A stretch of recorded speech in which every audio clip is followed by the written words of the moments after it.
तसं तू म्हणाली माझ्या लग्नातला एक मोठा किस्सा आहे, कोणता आहे तो किस्सा? ऍक्च्युली जास्त चांगलं सांगितलं. आता ते दुःखाचं आहे का काय आहे मी काय बोलू शकणार नाही, पण 2 दिवस अगोदर किंवा सुट्टी मिळाली, एक दिवस अगोदर सुट्टी मिळाली, परवा लग्न. ओके, आणि 1 दिवसच बाकी हिला प्लॅनिंग करायला. हे गडबड मध्ये ना लेट नाईट करून घरी पोहोचले. दुसऱ्या दिवस ते एकच दिवस तिला प्लॅनिंगला आहे आणि रात्री तिचे काहीतरी मेहंदीचं प्रोग्राम आहे, राईट. तिने दिवसा गेली ह्याला काय म्हणतात सलॉन मध्ये, आणि तिथे तिने काहीतरी चेहऱ्याचं वॅक्स केलं आणि तिने काहीतरी ते वेगळं काहीतरी केमिकल चुकीचं वापरलं.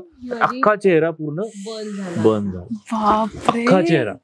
म्हणजे पॅचेस आले होते सगळीकडे. आणि माझं इतकंच होतं की मला लग्न छान एन्जॉय करायचं, सगळ्या विधी मस्त एन्जॉय करायच्या, मला खूप छान दिसायचं, एवढंच प्रत्येक मुलीचं ते स्वप्न असतं. संध्याकाळी मेहंदीचा कार्यक्रम आहे, दुसऱ्या दिवशी सकाळी निघायचं आहे मुळशीसाठी, जेणेकरून लग्नाचं सगळं आहे. आणि हिचे चालू झाले सगळे रडारडी, आणि मी इकडून फोटो बघतोय.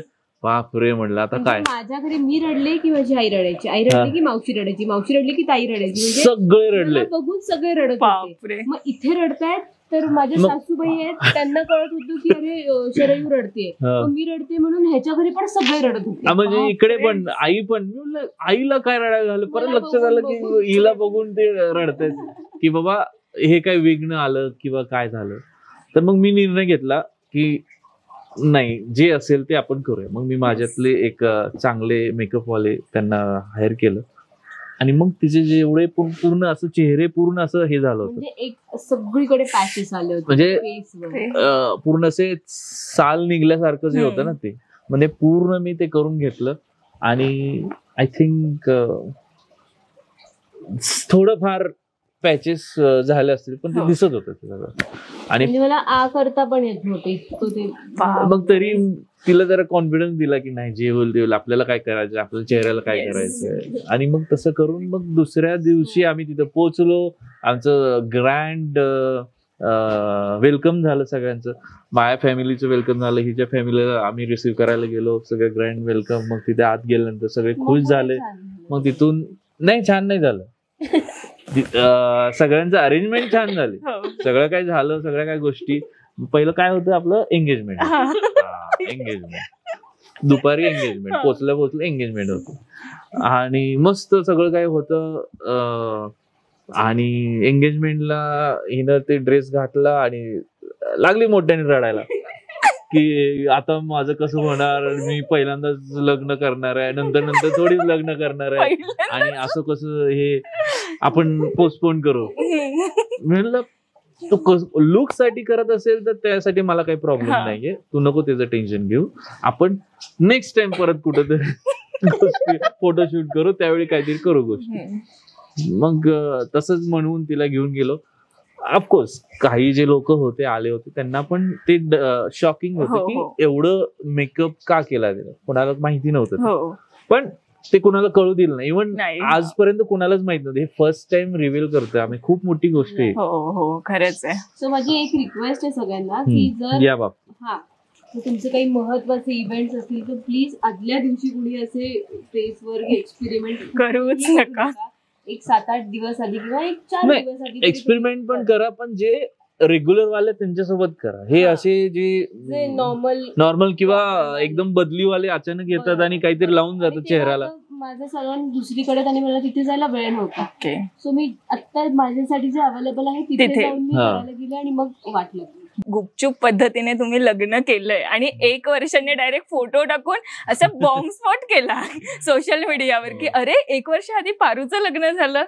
अशाच सगळीकडे तेच झालेलं. तर हे लग्न लपवण्यामागचं कारण काय होतं?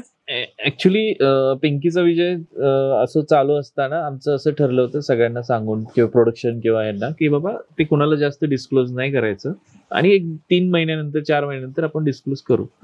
मग ते लग्न झालं आणि कुणाला काही माहिती नव्हतं, म्हटलं 3 महिन्यानंतर करावं. पण तेवढ्यात ते आम्ही मालिका पण सोडली, आणि म्हणलं आता हे करून काय उपयोग नाही, सांगून काय उपयोग नाही, त्याला एक ओकेजन पण पाहिलं ना चांगलं, जेणेकरून बाबा हा ह्या ओकेजनला आपण सांगतो. म्हटलं चला अजून एक 4 महिने जाऊ दे पुढे. तर डिले होत गेला आणि मग तेवढ्यात ती पारू सिरियल पण चालू झाली. मग म्हणलं ही टेलिकास्टच्या वेळेस आपण करावं आणि टेलिकास्ट आय थिंक जानेवारी हा होतं. आणि मग त्यानंतर म्हणलं ठीक आहे, हे पहिलं हे आलं तर अजून 2 महिने थांब आणि तोपर्यंत अॅनिव्हर्सरी आली. ते बेस्ट होतं. पण ती लग्नाची एक प्रोसेस कशी झाली आणि कशा पद्धतीने, ऑफकोर्स लग्न आलं तामझाम येतो, काही ना काही किस्से घडतात. काही नाहीये, सिम्पल आहे. लग्न आम्हाला असं कळतंय की पुढच्या एक 6 दिवसामध्ये लग्न आहे. हिला सुट्टी आहे, 4 दिवसाची सुट्टी ओके झालेली आहे. आम्ही मग पळतोय. हिचे काहीतरी हिची बहीण किंवा हिची फॅमिली हिला हेल्प करत असेल. सगळी ऑनलाईन शॉपिंग झाली. म्हणजे माझी आई माझी ताई ते सगळे ऑनलाईन, सगळे ऑनलाईन. आणि मी सेट वरती शूट करते. शूट करता मध्ये व्हिडिओ कॉल नाही बरोबर ओके चला असं वगैरे माझी शॉपिंग होती. कारण आमचं डिसाइड होतं की हा लुक करायचा. ओके. सो मग मला फक्त हे मटेरियल पाहिजे, तो ब्रोच पाहिजे किंवा हे ऍक्सेसरीज पाहिजे असं आमचं ठरत होतं फोनवर. सो माझी सगळी शॉपिंग माझी फोनवर झाली, व्हिडिओ कॉलवर.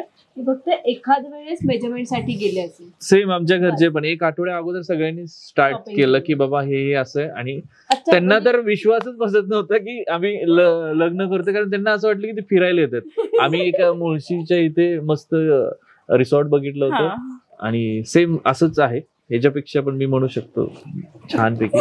आणि तिथे आम्ही छान केरबाची वाडी, ते खूप चांगल्या पद्धतीने त्यांनी तिथेच 2 दिवस आम्ही सगळ्यांना, माझ्याकडचे एक 15 ह्यांच्याकडचे 15 जण असे मिळून आम्ही तिथे लग्न हे केलं. मराठी मनोरंजन सृष्टीमधील मालिका, चित्रपट, नाटक तसेच कलाकारांबद्दलच्या नवीन अपडेट्स जाणून घेण्यासाठी नक्की सबस्क्राईब करा इट्स मज्जा मराठी या आपल्या नवीन YouTube चॅनलला.